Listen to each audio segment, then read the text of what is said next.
Okay, please let me know if you can see the my slides screen, the first page of PowerPoint. Yes, sir. Oh, okay, now please keep quiet. There are some guest account that I cannot mute them. Okay, now I will start the lecture, and at the same time, I'm also recording my lecture. So at the end, you can have my recorded lecture. Okay. Maybe next time I will also provide the video recorded lecture before starting this session. Okay, Bismillahirrahmanirrahim. Okay, please, first of all, I welcome everyone in the first ODL lecture. So first of all, I will give you the overview, what we have covered before the midterm. Actually, we have studied the topic of the horizontal shear stress in thin walled section. And we have discussed one thing, that while deriving the formula, we assume that the stresses are uniformly distributed along the width. Actually, this assumption is incorrect, because if the thickness is very small, then assumption is correct that we may assume that the stresses is uniformly distributed along the thickness direction. But if the width is larger or it is significant, then this assumption is correct. So, but anyhow, for the thin walled section, for example, the open section or the I section, channel section, or any other type of the hollow section, we can use the concept of shear flow. So what is shear flow? If we multiply the shear stress with the thickness of the section, so we will have this formula, which is VQ over I, so which is the force distributed in the element per unit length. So we have converted the our distributed stress into the load acting per unit length. So shear stress does not occur in a beam subjected to pure bending. So I will not discuss in detail, because I believe that I have already discussed. So if you will have any question at the end, so I will explain it. Okay, just explaining the topic of the complementary stress. So complementary stress, that actually we have studied the topic of the uh, concept of the horizontal shear stresses, the stress component which are acting along the length of the beam. And then I told you that if we are taking a small differential element at the corner, so we have proved that whenever a horizontal shear stress is acting in the longitudinal direction, at the same time there are some vertical stress which are acting in the vertical direction or in the perpendicular or the transversal direction. And this vertical stress having the magnitude same as of horizontal shear stress, but they they are acting in the normal direction, and this stress component are referred as a complementary stresses.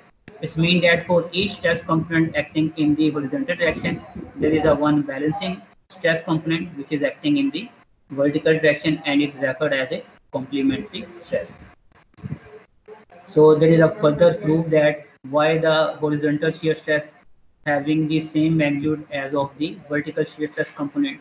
So for example, in the top diagram, tau component, you can assume that tau component is the stress which is acting in the horizontal direction or along the length of the beam, and tau bar is the stress component which is acting in the vertical direction. Or you can assume the x in the longitudinal direction and tau y in the vertical direction.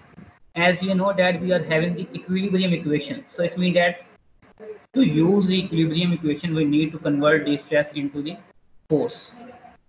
So tau x multiplied by the area over which it is acting. For example, you can assume this direction is the dz and this direction is the dx.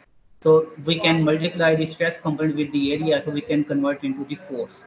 Similarly, tau y multiplied by the area over which it is acting, we can convert into the force. And for example, if we are taking the moment about any point, for example, at this corner 0, so these two forces are passing through this point, so they are producing no moment. So tau y is producing the moment in clockwise direction, and it will have the moment arm dx. And tau x produce the moment in counterclockwise direction, and it will have the component dy. And from here, all these three components will be cancelled out. So it means that tau x will be equal to tau y. So here we have concluded that whenever horizontal shear stress is acting at any point, the same point is also subjected to the vertical or the transversal shear stress, which are referred as a complementary stress. And further, please note that how we can get the direction. So if one corner, either the both corner, we will have the tail of the stress component, or at any corner we may have the head of the any corner.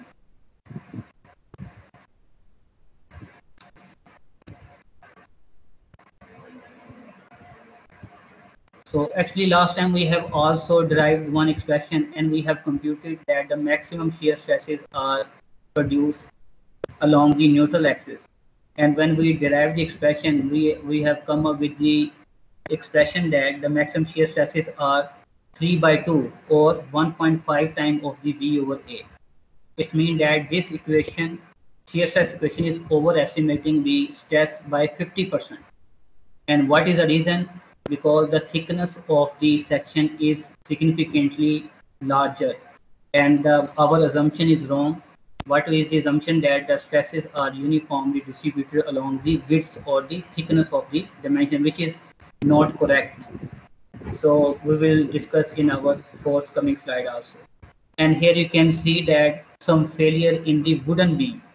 You can see that the cracks are produced along the neutral axis, and these are the shear cracks. And why they are producing along the neutral axis? Because these cracks are primarily due to the applied shear stresses, which are maximum along the neutral axis. There might be one question, because I told you that whenever the horizontal shear stresses are produced along the length, thus at the same point we are also having the stress acting in the transversal direction. So why the cracks are not produced in vertical direction? Because beam is weak along longitudinal direction, but it is strong in shear in transversal direction. So shear strength is less along the fiber direction. So that's why the cracks produce along the weaker plane. So here I will just briefly explain, because we have already discussed in our theory classes in detail. So actually this parabolic profile is the actual distribution of the horizontal shear stress along the width. And here we are assuming that the B is equal to 2 times of the height of the section. So actually the stresses are maximum at the edges, and the stresses are lesser in the center, because the interior elements are more confined. So actually we assume the uniform distribution of this stress. Uniform distribution means this straight line, and a difference between this curved line and this straight line is the overestimation, or overestimation which is equal to 50% of the stress. So that's why the shear stress equation is predicting the or overestimate the stress by 50%. But if the thickness becomes very small, then actual stress distribution may be considered as a uniform. So applied stress will be equal to V over A, instead 3 by 2. So the research indicate that if the width of the section is less than h by 4 or 25% of the height, then the stress may be assumed uniformly distributed along the thickness. It means that if the stress is 100 megapascal at this edge, it will be remain 100 throughout this width. So taking the advantage of this small thickness, we may use the concept of shear flow, because if the stress is uniformly distributed along the thickness direction, so it means that it is only varying or changing along the length. So it is better to study the concept of shear flow or force acting per unit length. It means that if I multiply the stress with the thickness, so stress Newton per millimeter square multiplied by millimeter, so I can convert into the shear flow. So that's why for the thin walled section or the steel section, instead of using the concept of shear stress, we may use the concept of shear flow. Please hold on for any question. If you are having any questions, so I will take up all your questions at the end of session. So you may write down your question in the chat box. Further, we had another assumption. I told you that shear formula is only applicable if the vertical sides are parallel to the applied force. For example, at this section, if I draw the tangent to this side, so at this side, for example here, so this vertical component will exactly be the perpendicular to the horizontal shear stress. But at any other portion where the sides are not perpendicular to the vertical force, so our element will not be the perfectly vertical, rather it will be inclined. In that case, we will have the two components which is acting perpendicular to this line and parallel to this line. So actually, this component will not be equal to this component, rather it will be equal to the component of this force, which is lesser. So if you will have the question at the end, I will explain in detail. But in other words, the shear formula accurately predict these stresses if the vertical sides are parallel to the applied force. Otherwise, it will overestimate the stress. Overestimate will be on the safer side. It means that if reactive stress will be 80 megapascal, so equation will give the 100 megapascal. So our design will be safe. Okay, further, whenever a beam is subjected to the shear stresses, in that case, our plane section will not be remain plane. For example, you can see this first diagram before deformation. Whenever there will be horizontal shear stresses, there will always be warping. Why there is always warping? Because you know that horizontal shear stresses, they are varying parabolically. It means that the element near to the neutral axis are subjected to the larger shear stresses, and the elements which are closer to the extreme edges, they are subjected to the lesser shear stresses. It means that their complementary stress component at any layer will also have a different magnitude. But however, if you will sum up the magnitude of all the vertical or the complementary stress, that will be equal to V. It means that the vertical shear stress or the vertical shear force along the cross section is not having the same magnitude. It means that all the elements along the cross section, they will deform with the different magnitude because they are subjected to the different magnitude of the stress. So that's why they will always be warping. So warping will only be zero if member is subjected to pure bending. Pure bending means that without any shear stresses. Further, I also told you that horizontal shear stresses are maximum along the neutral axis. But in some case, this may not be correct because the formula is VQ over IB. So wherever the thickness is smallest, the stress may be maximum. So I will just pass out, I will just quickly pass this slide because I believe that we have already discussed this derivation in detail. So regarding the characteristics of the shear flow, so I told you that for the thin wall section, instead of using the concept of the shear stress, we are using the concept of shear flow. Why we are using the analogy of the shear flow? So this word comes from the flow, just like the water flow. It means that water always flow in one direction. It always originated from the one side and it is being consumed from the other side. It means that in the same way, we can perceive the direction of the shear flow from the one part of the section to the other part that I will explain in the next slide.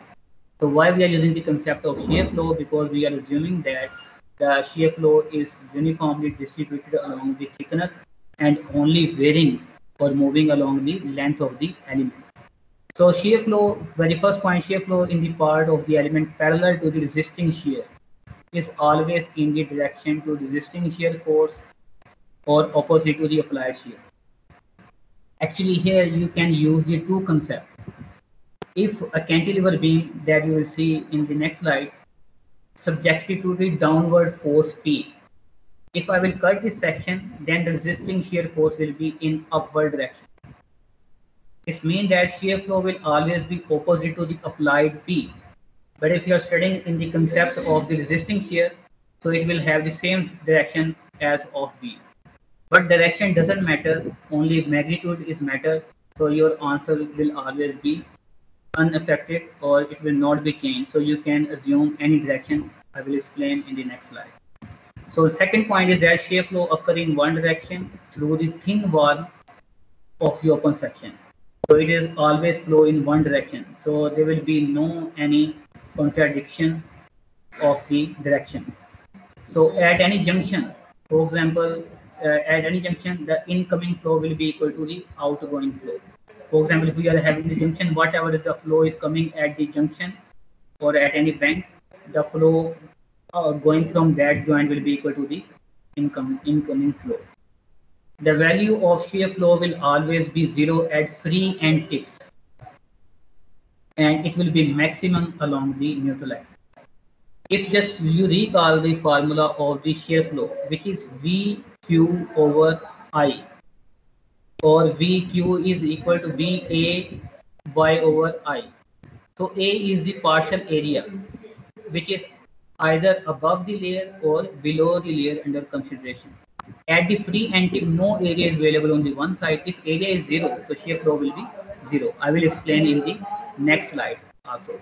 So shear flow is assumed to be generated from the one side of the neutral axis, and it is assumed. Okay, here it T is missing, so I will modify here.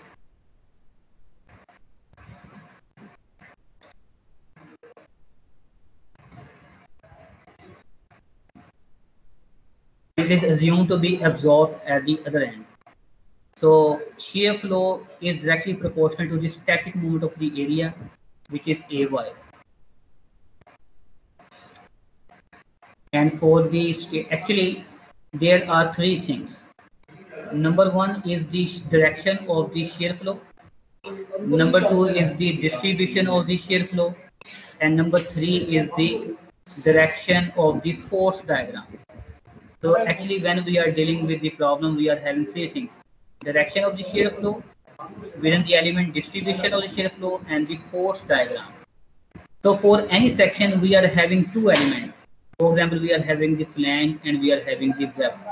So assuming that applied force is acting, or the resisting shear is acting downward.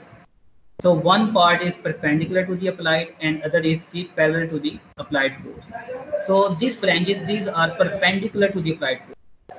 So the part which are perpendicular to the applied force, distribution of the shear flow will be linear, and the part which is parallel to the applied force, the distribution will be parabolic, and that I will explain through the derivation in the upcoming lecture, in the upcoming slides. So further, the point number 10 will be explained also in the next slide.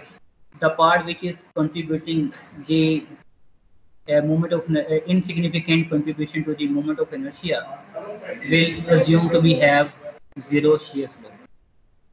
Okay, here if you will see that at this junction, so shear flow is coming from this one tip and also from the other tip. So this shear flow at will be from the one side will be QF, and from the other side will be QF. So at this junction, there are two flanges, they are meeting and they are converting into the one web. So it means that at the junction, total shear flow will be 2 times of the QF, and in the web, outgoing flow will also be 2 times of the QF, because incoming flow at the joint two pipes, they are coming and they are converting into the two pipes. So 2 times of QF is being accumulated, and the total flow in the web will be 2 times of the QF at the junction. Okay, first of all, let's suppose we are having a Z section. In the Z section, I am assuming that resisting shear force is acting in the downward direction. So we are having the web. This web is parallel to the resisting shear. So always try to sketch the shear flow direction in the portion which is parallel to the applied force. So I'm sketching the direction. So this arrow indicates the direction of the flow in the web, which is parallel to the applied force. Okay, here, if you know the direction of the flow in the web, and by using the analogy of shear flow, it means that flow is always unidirectional, and you can perceive the direction of the flow in the top flank and also in the bottom flank, because keeping the flow consistent with the web, flow must be in the right direction on the top flank and also in the bottom flank. It means that flow is being generated at the free end tip and it is being consumed on the other end tip of the neutral axis. Similarly, we are having the doubly symmetric I section. I will have the flow direction in the web because this is parallel to the existing shear force. If you know the shear flow in the web, by using the analogy of the shear flow, you may perceive the direction of the shear flow in the flanges. So it will be like this in the top flank, and in the bottom flank, it will be going outward direction. Because total shear flow coming at the junction is equal to total shear flow outgoing. So here the flow is dispersing into the two flows. Similarly, we are having the T section. So this part which is parallel to the applied force having downward, and then from the junction flow is being dispersed into two parts equally, which must be inconsistent with the flow direction. Okay, now I'm having the head section. So here I'm having the two portions of this section which are parallel to the applied force. So in that case, the shear flow on the both web will be in the downward direction. And actually in this case, there will be no shear flow in the web or in this horizontal portion. Why? Because this portion lies along the center line. So moment of inertia of this portion about its own centroid is very small, because moment of inertia is Bt cube divided by 12. If the thickness is very small, so cubic of thickness will also be very small, so we can ignore this. So this was the point number 10. The contribution of this portion is insignificant. So here applied force, the shear force is equally distributed in the portion. Okay, if you are having the a rotated channel section, in that case, sketch the shear flow here. So, but in that case, the shear flow will not be zero here, because centroidal axis will be somewhere here. So moment of inertia of this horizontal part will be zero about its own centroid. But when you transfer the moment of inertia of this part from its centroid to the centroidal axis, it will be significant. Okay, here is the one question you may have. So flow is being assumed to be generated at the free end tips, which is correct here. But actually it must be consumed at the free end tip, but this is not the free end tips. In that case, you can use another concept. Flow is either originated or consumed at free end tips or at axis of symmetry. So this section is symmetrical about this vertical axis, so flow is being consumed at axis of symmetry. So here I will explain further in detail. So here you will have the example of this T section. So here if you will have the flow direction in the vertical major portion, because here you are having the three portions which are parallel to the applied force. Always try to sketch in the major vertical portion. So if the direction is downward, then by using the analogy, you may have the flow direction in all the components. Okay, please, here you will observe that in the major or in the largest web, flow is downward, but in the small projected portion of this flange, although they are vertical, but the flow is upward. It may not be downward because we have to perceive the direction of shear flow, which must be unidirectional. Similarly, in this circular case, I told you that shear flow is always passing through the center line of the element. Regardless that the element is the circular, it is perfectly vertical, or it is the angular, just like this, a triangular section. Okay, here if you, for example, if I take this component, it will have two components, which one is acting in horizontal direction and one in vertical direction. So the horizontal component of this component will be balanced by the horizontal component of the shear flow on the other side. But if you sum up the vertical component of all the shear flow along the depth, that will be equal to V. Similarly here, this section is not having any free end tip, but this section is symmetric about this vertical axis. So just sketch the axis of symmetry and assume that one portion is eliminated. When one portion is eliminated, this axis of the point at axis of symmetry may be assumed as a free end tip, and this is also free end tip. So flow is generated from the free end tip and it is consumed at the other free end tip. Just like this, I have already explained the example of this rotated eye section. Just consider the example of this hollow section. Hollow rectangular section, force is acting in downward direction. Sketch the axis of symmetry parallel to the resisting shear force. And then you will see that the flow is acting downward in the portion which are parallel to the applied force. And then flow is originated from the axis of symmetry from the one side of neutral axis and it is being consumed. So there is a duplication of this slide again. Assume that half section is removed.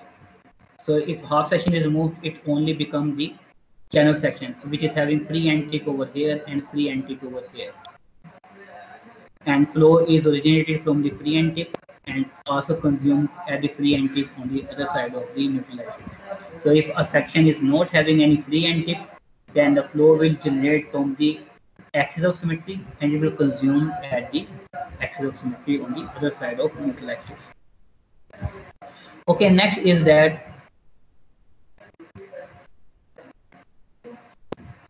let's suppose we are having a singly symmetric section.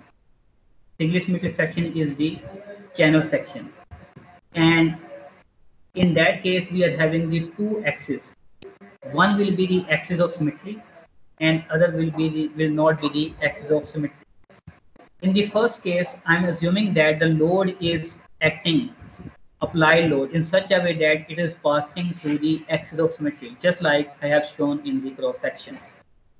In that case,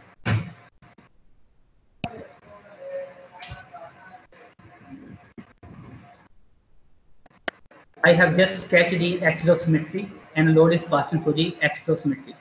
And I have also shown the neutral axis over here. So if I want to show the direction of the shear flow, so first of all, this is the applied force.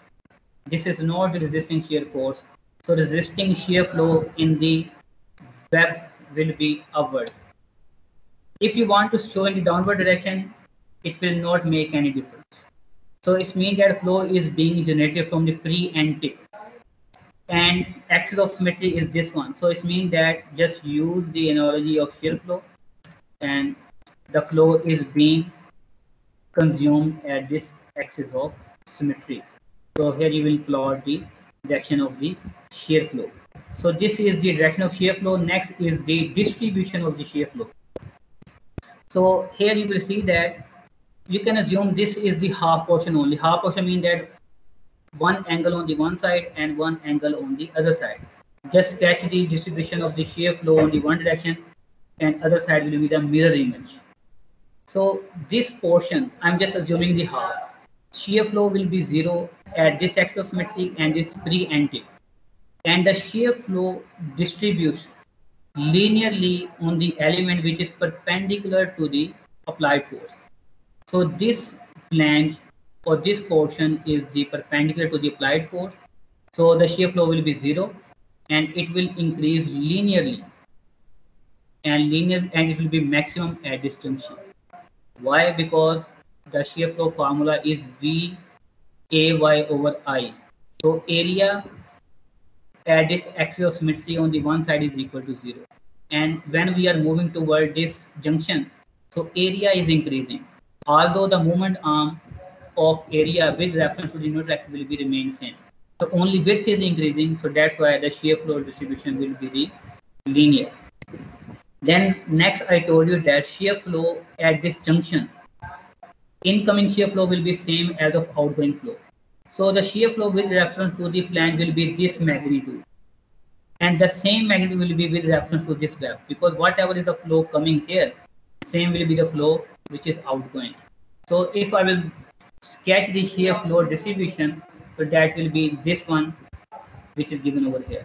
So this shear flow at this junction will have the same magnitude as of the shear flow at the junction with reference to the flange. Shear flow is zero here also at the tip of this vertical web on the other side of neutral axis. And here the shear flow, it will be maximum along the neutral axis. So this parabolic distribution indicate that the shear flow varies parabolically on the element which is parallel to the applied force. Why? Because when the area is increasing, both height is increasing and the moment arm, both they are changing. So we will see in our in derivation. Okay, next is that we are having two things here. One is the direction of the shear flow and other is the distribution of the shear flow. We can convert this shear flow diagram into the force diagram. You know that shear flow is equal to force acting per unit length. So every shear flow, if it is multiplied with the length over which it is acting, we can convert into the force. Similarly, every shear flow which is acting on this web multiplied by the length of the web, we can convert into the force diagram, which you will see in this slide. Okay, in this slide, just this left diagram, this is the P force which is acting in the downward direction. So this is the vertical force which is acting in the web. And how you may compute this force? And this is a force which is acting in the horizontal direction. So this vertical force is computed by multiplying the average shear flow in the web multiplied by the height of the web. And each force is denoted by V, and this will be equal to P by 2. So this magnitude will be equal to P by 2 on the one side and P by 2 on the other side. So if you will add both, so total V2V will be equal to P, which is will maintain the equilibrium. And similarly, this horizontal force, you can compute QF average shear flow multiplied by the B by 2. B by 2 is the half of the width of the flange. So this H and this H both will have the same magnitude, but they are cancelling the effect of each other because they are acting in the opposite direction. So it means that if I will sketch the net diagram, so net diagram will be this. So only these two components which are having the magnitude P by 2, they will balance this P force, and this H force on the one side and horizontal force on the other side, they will cancel the effect of each other. So it means that the section is subjected to the net force in the vertical direction. So there will not be any twisting. So section will either bend in upward direction or in the downward direction because it is perfectly in equilibrium. Or anyhow, if you are taking the moment of the forces, summation of moment about this point equal to 0. So this P force and both horizontal forces, they are passing through this point, so the moment will be 0. This force V, it will produce the moment about this centered in counterclockwise direction, and this V force will produce the moment about this center point in clockwise direction. So moment produced by the vertical force on the one side will be equal to the moment on the other side. So our section will be perfectly in moment equilibrium. So next point is that, however, if the load is perpendicular to the axis of symmetry or any axis other than parallel to the plane of symmetry to the center, then the beam will bend along with twisting. Okay, I will explain this point in the next slide because it will be difficult to explain at this point. So just understand that what is the symmetrical bending or the uniaxial bending if the load is passing through the principal axis or it is acting parallel to the principal axis. So here I am adding one word, parallel to the principal axis. So there will be only unidirectional bending, symmetrical bending without any twisting. Okay, I will come back this definition of the shear center later. First, I will discuss that why there is a need to study the concept of the shear center. Okay, now I would like to discuss the second case. Now, if I will rotate this section to the 90-degree, in this case, now the load P is acting perpendicular to the axis of symmetry, regardless that load is passing through the centroidal axis, but they will be twisting. Although the load is acting through the principal axis, because in case of the symmetrical section, either singly or doubly symmetric centroidal axis, they are the principal axis. So why the load is acting or passing through the principal axis and it is not producing the symmetrical bending? Why it is twisting? So we have to study this in detail. This means that we must know the concept of the shear center that I will explain here. Okay, in this diagram you will see that we are having the centroidal axis. One centroidal axis which is horizontal, it is the axis of symmetry, but the load is passing through the centroidal axis which is perpendicular to the axis of symmetry. Okay, just draw the direction of the shear flow. Shear flow in the part which is parallel to the applied force will have the opposite direction. Similarly, you can perceive the direction in the flange, which will be QF. Okay, if you want to convert into the force diagram, so every shear flow that I have explained in the previous slide, so every shear flow in the web multiplied by the height of the web, this will be the vertical force. And similarly, we will have the horizontal force, which is average shear flow in the flange multiplied by the width of the flange. Please here small h is equal to distance between the center of the top flange to the center of the bottom flange, and b is equal to the distance from the center of the web to the tip of the flange. Okay, here in this case, let's suppose if I ask you to take the moment, or if I want to apply the equilibrium equation. So if I will apply summation fx is equal to 0. So this force, horizontal force in the top flange, having the same magnitude as of the horizontal force in the bottom flange. Both are having the same magnitude, but they are in opposite direction, so they will cancel the effect of each other. So horizontal equilibrium will prevail. Similarly, if you apply the vertical equilibrium equation summation Fy is equal to 0, so this P will be equal to this V force. So equilibrium will be maintained in the vertical direction. But if I want to check the rotational equilibrium, just take the moment equal to 0 about the centroid. So this P force is passing through the centroid, so it will not produce any moment. Okay, this couple, these are the force. What is a couple? Two forces having same magnitude but acting in opposite direction and displaced by a certain distance. So moment produced by a couple is computed by any one force multiplied the distance between them. So this moment will be equal to h multiplied by b as capital H small multiplied by small h. So this will produce the moment in clockwise direction. And further this v, it is also having some movement arm from the center of the web to the centroidal location. So this is also producing the movement in clockwise direction. It means that this section is subjected to the net clockwise movement.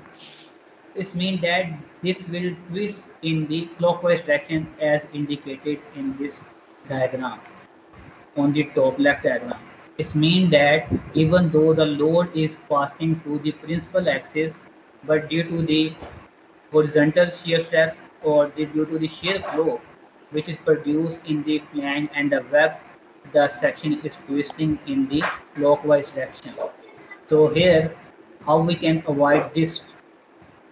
This can only be avoided if we are applying the force P in such a way that it must counter the clockwise movement produced by the V force and H force. This means that if the H and the V, they are producing the movement in clockwise direction, so P must be acting at a point in such a way that it must produce the movement in counterclockwise direction but having the same magnitude. And this P must be parallel to the actual line of the action. So for example, here you can use the equation summation m not equal to 0. So in this case, for example, I assume that the P is load is acting at a point O, which is displaced by a distance P from the center of the web. Here you can take the summation of the moment about point O equal to 0, or I will suggest to take the moment about the center of the web equal to 0.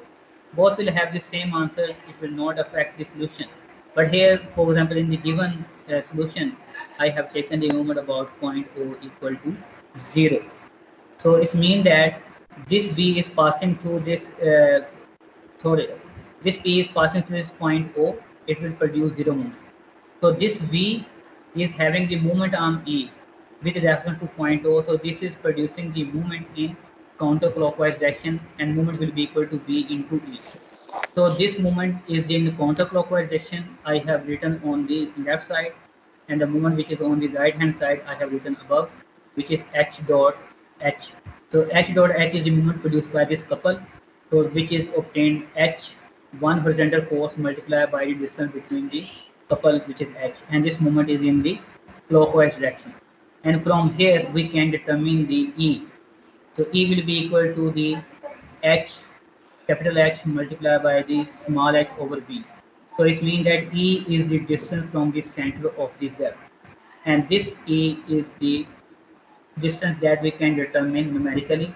And if we are applying the load at a distance E, so in that case the rotational equilibrium will also be satisfied, and we can achieve the symmetrical bending without twisting. So here this point O is the point which is referred as a shear center. Why it is called shear center?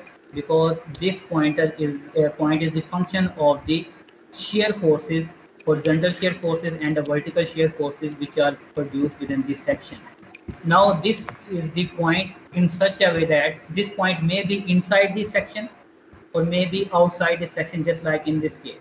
If the load is passing through this point, there will only be the bending without twisting. Bending may either be in horizontal direction, maybe in vertical direction, or maybe in any inclined direction, but obviously there will be no any rotation. So this point is called as a shear center. Okay, next question arises that how we can apply the load outside this section.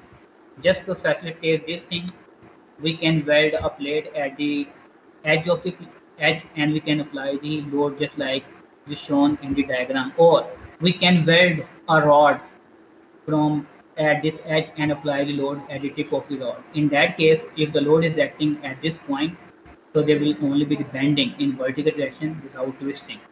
So this point O is referred as a shear center. So this problem only occurs in a singly symmetric section when the load is acting perpendicular to the axis of symmetry. If the load is passing through the axis of symmetry, we will not have any issue regarding the twisting of this section. Now I'm coming back to the previous slide. So shear center. Shear center is the point in or outside the cross section of the beam through which the plane of the loading must pass. Plane of loading means that load is passing through the shear center. It may be in vertical direction, it may be horizontal, or it may be inclined. So there will be only bending without twisting. Okay, above point is very important. Shear's equation cannot be used to calculate the shear stresses, as this equation is derived for a member with vertical plane of axial symmetry. Actually, he says that in this equation, if the cross section is, if the sides are not parallel to the applied forces, then shear formula overestimate the stress. So shear formula is only applicable if the axis of symmetry are parallel to the applied forces. All type of the section which undergo the bending, pure bending or ordinary bending, are subjected to the shear stresses. This stress create the internal shear force whose resultant must be equal, opposite and collinear to the external shear force, otherwise the bending occur along with twisting. This thing I have explained in this force diagram. So these are horizontal and vertical forces. These are the forces which are produced due to the applied forces.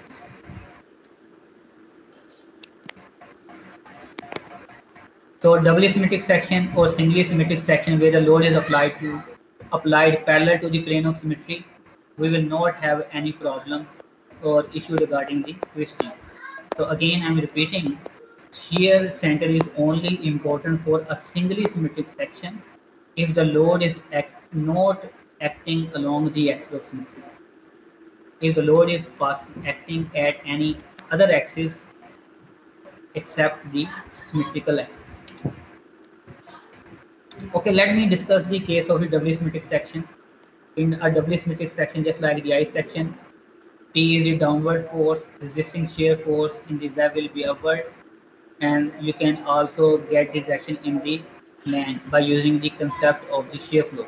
The flow must be unidirectional. It means the flow is coming from downward and is being consumed in the upper side of the neutral axis. And here you can convert the shear flow diagram into the force diagram by multiplying the average shear flow with the length of the member. How we obtain this? In the next session, we will solve some problem. So I will explain in detail while solving the question. Similarly, H1, H2 force, you can give even any name.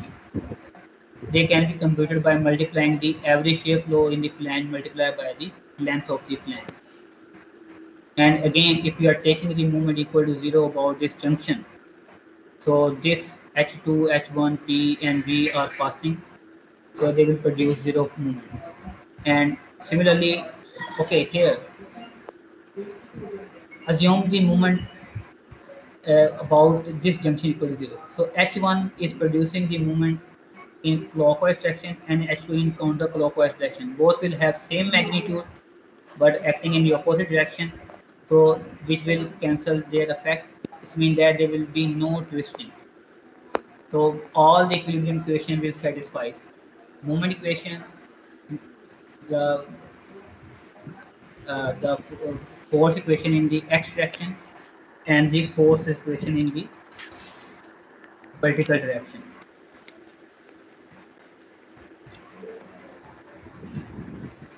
Here we will discuss the derivation of the shear center for a channel section. Let us assume that we are having any cantilever being subjected to the downward force, and assume the channel section which is having the flange dimension b and height of the web is equal to h. And h is the distance between the center of the flange and b is equal to the free end tip to the center of the web. First of all, we may compute the stress in the flange or the shear flow in the flange. So assume any area in the web. So I am assuming any differential area in the web. So assume that the thickness is uniform. Thickness of the flange and the web is same.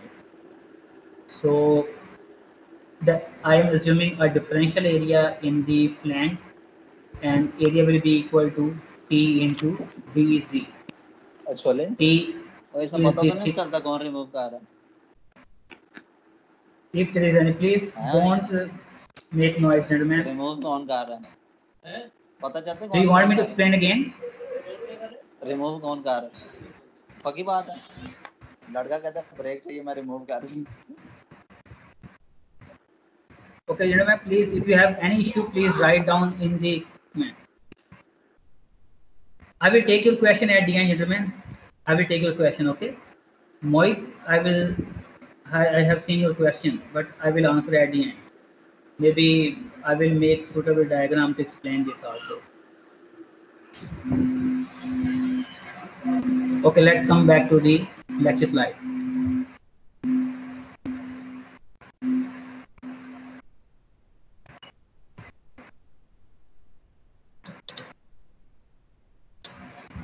Okay, first of all, I want to compute the horizontal shear stress or shear flow. Here you can use any concept, either the concept of shear stress or shear flow. So if you are having the shear flow, you will not have this T in the denominator. So formula is equal to V over IB into Y into dA, differential area. So here I have written this expression in the integral form. Here dA is a differential area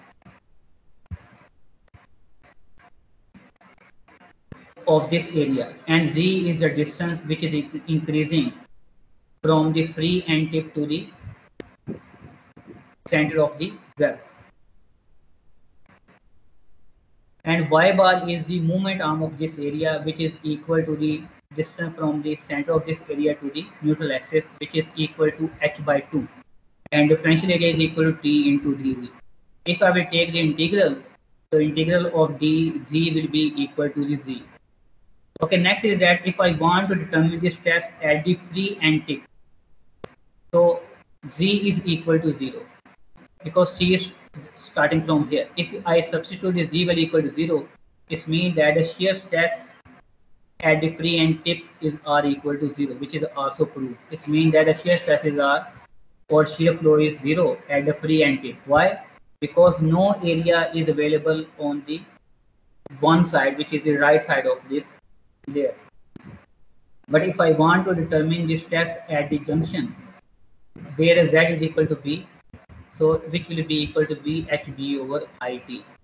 Okay, if you see this expression z is the having the power 1 single degree function. It means that when the z is increasing from 0 to b, so stress will be increasing linearly because it's a single degree function of the z.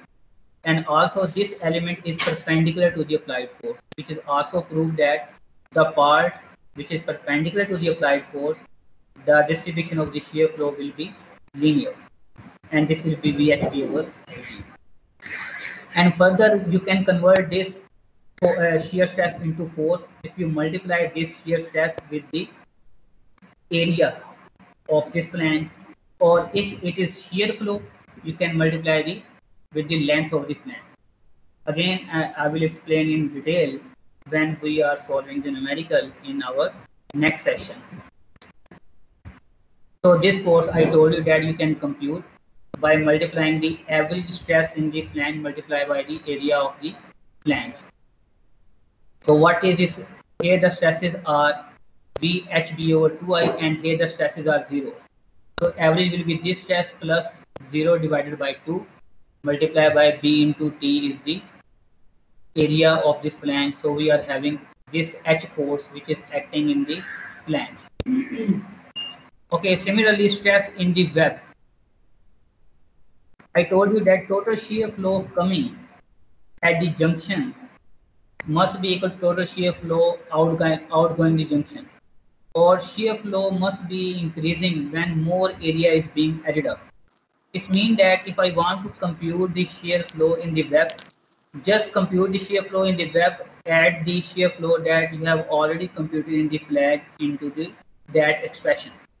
Okay, here I'm assuming a differential area in the web, and this area is having the height dy and thickness equal to t, and y is the distance which is starting from the junction to the neutral axis.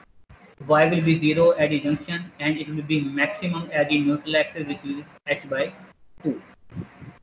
So shear flow in the web will be equal to shear flow at junction plus area which is being added up in the web. So here which is equal to V over IB or IT into the integral form, which is the differential area into the movement arm of the area. dA is equal to T into dy, and movement arm will be equal to, for example here, distance from this junction to this center is h by 2. And this distance from this center of this area to here will be equal to h by 2 minus this y. I have written over here. After simplifying, we are having this expression. This is the contribution of the flange and this is the contribution of the web. So if I substitute the y value equal to 0, y will be equal to 0 at junction.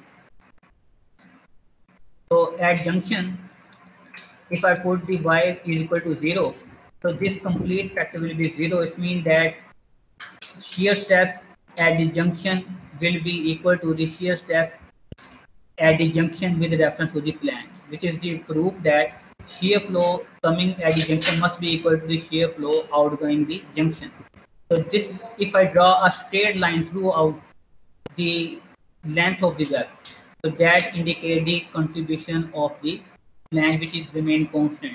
And this parabolic grade is showing the increase of the shear flow, which is contributed by the web.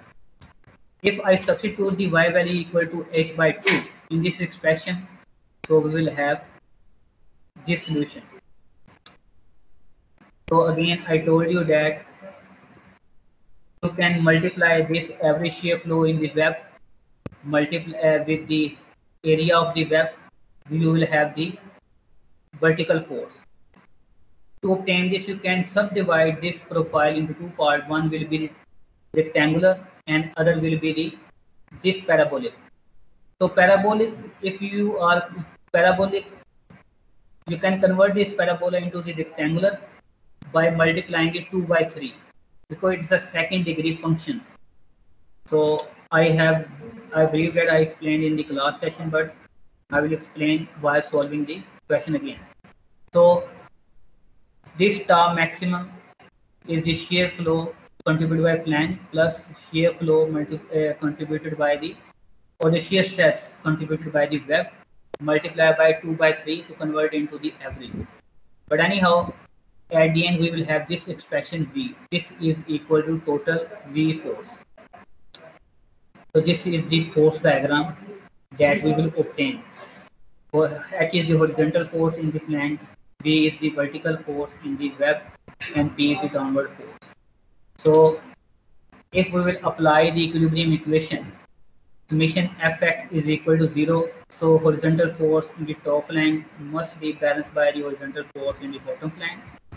If I will apply the summation Fy equal to 0, P will be balanced by the V.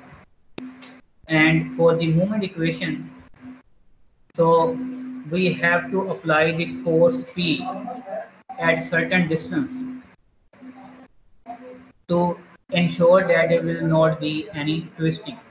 So let's suppose in the first top case there will always be twisting. Just to avoid this, we have to apply the force at a certain distance from the centroidal line so that the moment produced by the H couple must be same as of P. So which is the unknown distance E. So V into E, I'm taking the moment equal to 0 about this point O. V into E is the moment produced by the vertical force in counterclockwise direction, and H in capital H into small h is the moment produced by the horizontal couple in the clockwise direction. So from here we know the V value, we know the H value, capital H, and we know the small h. Only unknown is E. So from E, if you substitute the value of V from here and H value from this diagram, and if you will simplify, you will have this expression. Okay, in this expression, E is equal to H square B square T over 4I. If you will see that all these are the geometric dimension, there is no any force involved. It means that shear center is only the function of geometric properties, and it will remain constant for any cross section, and it is independent of the applied force. Okay, please note that this expression E is only valid for channel section. This will not be applicable for any other type of this section. H square B square T over 4I is only applicable for this type of the channel section. For any other type of the section, you have to determine the location numerically yourself. So there are some characteristics of the shear center. Shear center always lies along the axis of symmetry. If two axes of symmetry exist, then shear center is the intersection of these two axes. So okay, here in the I section, we are having two axes of symmetry. So where the both axes of symmetry intersect, that will be shear center. It means that if you are applying, if the loading plane is passing through this point, there will only be the symmetrical bending without the twisting. And similarly here we are having the third point. If center line of all the elements of the section intersect at one point, that point will be the shear center. This T section is having two elements. One is the flank and one is the web. If you sketch the center line of the both elements intersect here. So this will be the shear center. And also please note that this shear center is also lying along the axis of symmetry. In angle section, you probably remember that when we were solving the problem of the unsymmetrical bending, so we did not apply the load passing through the centroid, rather it was acting at the center. And I told you that I will explain in the shear center topic. Why we are applying this? Because here the center line of the both section, they are meeting at one point. So this is the shear center. If the loading plane is passing through this point, so this axis is the parallel to the principal axis. It means that we have to revise the definition of the symmetrical bending. What is the definition of symmetrical bending? If the load is acting through the principal axis or acting parallel to the principal axis. Here in the Y section, center line of all the section, they are meeting at one point. So this will be the shear center. And in case of the Z section, shear center will be the centroidal location. Okay, the location of shear center is only the function of the geometric properties or geometry of the cross section and does not depend upon the applied load. And the last point, the member will also be free of twisting. Okay, here the load which is acting at the shear center may not be vertical or horizontal. It may be inclined to the shear center. Only the point is that loading, if the loading plane is passing through the shear center, there will always be the symmetrical bending without any twisting. For example, here there is an inclined load which is passing through the shear center. You can convert into two components, one vertical and one horizontal. And you will see that both components, they are passing to the shear center, and this component TZ, it is acting through the one principal axis, and TY is parallel to the other principal axis.